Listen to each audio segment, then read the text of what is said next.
Kawatono Lia.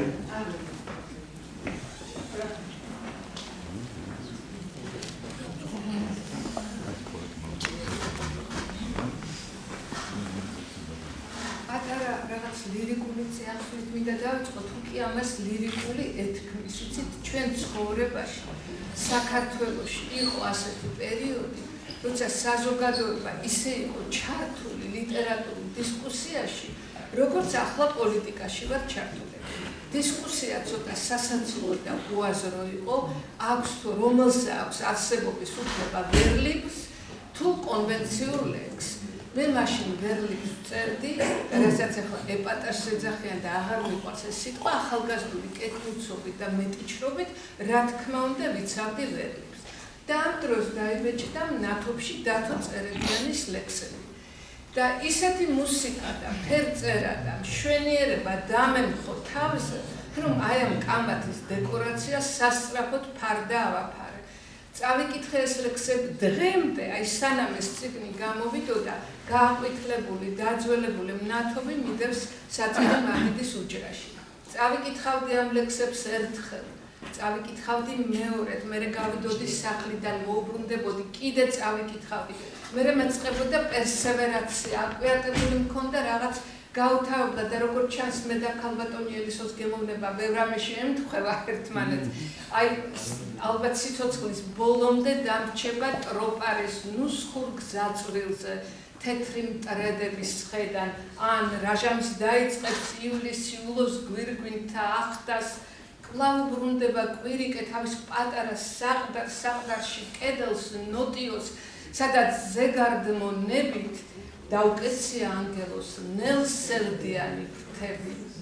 ეს აი ტოლია სრულიად სხვა არის, მაგრამ გიждდებოდი მახსოვს გავგიждდი რომ წავიკითხე პირველად გალაქტიონის და მწუხარების მალენიავში მოფრინდნენ ლურჯი ანგელოზები. აი იმის დარია რაღაც არაჩვეულებრივია. ეხლა აი თქვათ ლიტერატურული თეორიის თვალსაზრისით განიხილე. მე ჩემთვის მეცნიერი არ ვარ და ამდენად ჩემთვის ეს ნაკლები მნიშვნელოვანია, მაგრამ ხომ ითვლება კარგი მუსიკალური რითმიანი ლექსის საფუძვლად და იარაღად და ბერკეტად ჯვარედინი რითმა. დათოს ლექსებში ჯვარედინი რითმაც კი არ არის. ესე იგი, მაგრამ არასოდეს ახლა ქალბატონმა ლანამ მოიყვანა მაგალითი, როგორი რითმები აქვს, როგორი კეთილხმოვანი ის ასონანსური იქნება თუ აი ამაზე. არ ვილაპარაკებ, მაგრამ აი რაღაცა სასწაული, რაც მთავარია, მეც მინდოდა წამიკითხა, რაც თქვენ წაიკითხეთ ქალბატონო ელისო, აი დათოს ბოლო სიტყვა, რომელიც ისეთივე შესანიშნავია, როგორც ბატონი როსტომის წინასიტყვაობა. მართლა აღფრთოვანებული ვიყავი ამ წინასიტყვაობითაც. ხო, და მაგრამ დათო მაინც სრულიად და ეხლა რა არის წინ აი მოდაში, აი პირდაპირ კულინარიული რეცეპტი, ყველა რა თქმა უნდა შესანიშნავი ახალგაზრდა პოეტები ყავს, მაგრამ ხშირად კულინარიული რეცეპტით ცხვება ლექსები.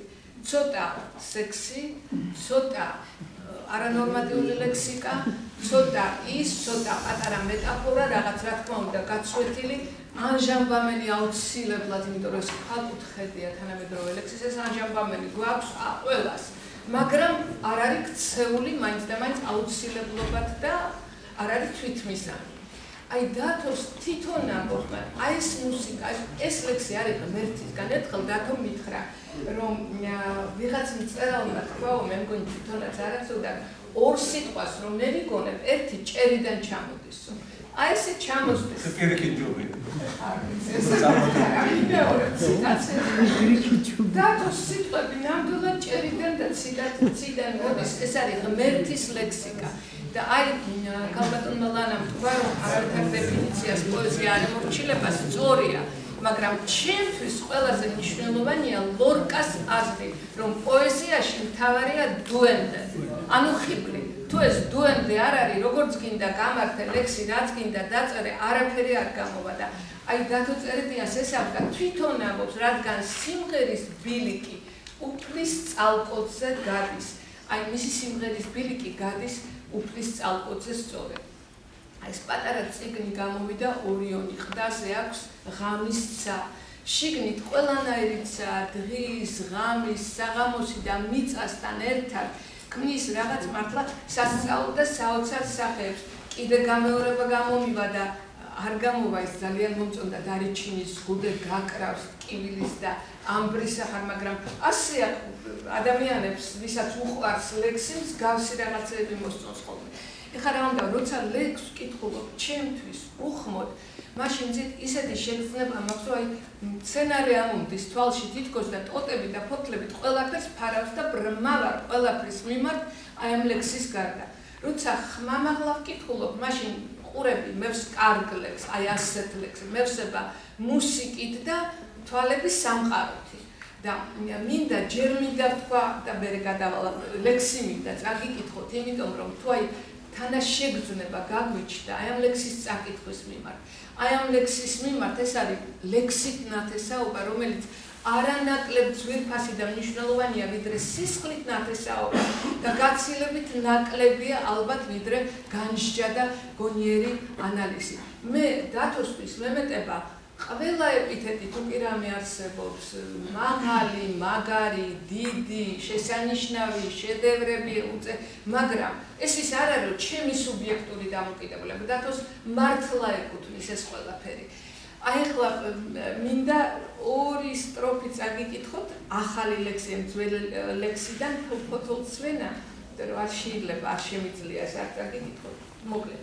საიდან ისმის, კაცი ჩაღმა ჩაექანოს იმგვარი ხმა, და მეტი არაფერი, განცირული, გაბმული, საკვირველია, არა ნახველს არადება, არც არას ამღვრევს, ხვალ ფოთოლცვენა ყორუმიდან ამოაჩენს გალავნის ნანგრევს, ხმობა, მისნობა, უეცარი გაგვიძება ჟამთუ წინ არის, მწუხარე სიყრმე, დაკარგული სახელები, ვინ ხართ, ვინ არის, წირმა აკეცა მზის საათი ოქტომბერი ჩატეხა სხივში, ხვალ ფოთოლცვენა კენწეროდან მოაშიშვლებს, ჩიტები ჟივ-ჟივს, გზა ლაქაშებში ჩაფურცულა, სამი სარკით ახლოებს კერი, მე რა ჭავლიდან გაზაფხული დაბრუნდება, გაზაფხულს მღერი, მწირმა ქვის კიბე ჩაიარა, ჩრდილებს დახრის, აგროვებს ყვითელს, მე სიხარული არ მჭირდება ხელის გულზე, მარჯანი მიდევს. აი ეს რაც თქვი მე დათოს მიმართ, ხო, დათო შესანიშნავია, დიდია, შედევრია, დიდებულება ჩემთვის კიდევ რა არის ძალიან მნიშვნელოვანი, აი როცა სევდა მომეძალება რაც საკმაოდ ხშირია, ეს სევდა დარჩი გადავა, რასაც ახლა დეპრესიას ვეძახი, მაგრამ წავიკითხავ შენ ლექსს, ერთ სტრიქონს და აი რაღაცას ვიგრძნობ, რომ ღირს სიცოცხლე და შეიძლება ეს ალბათ აესტროფია ივსება ჯავრის ფურცელი, ჟამი მოგდის და მიგვდის, არ იცით ეთრო ყვავილო, როგორ უხდები სიმართლეს.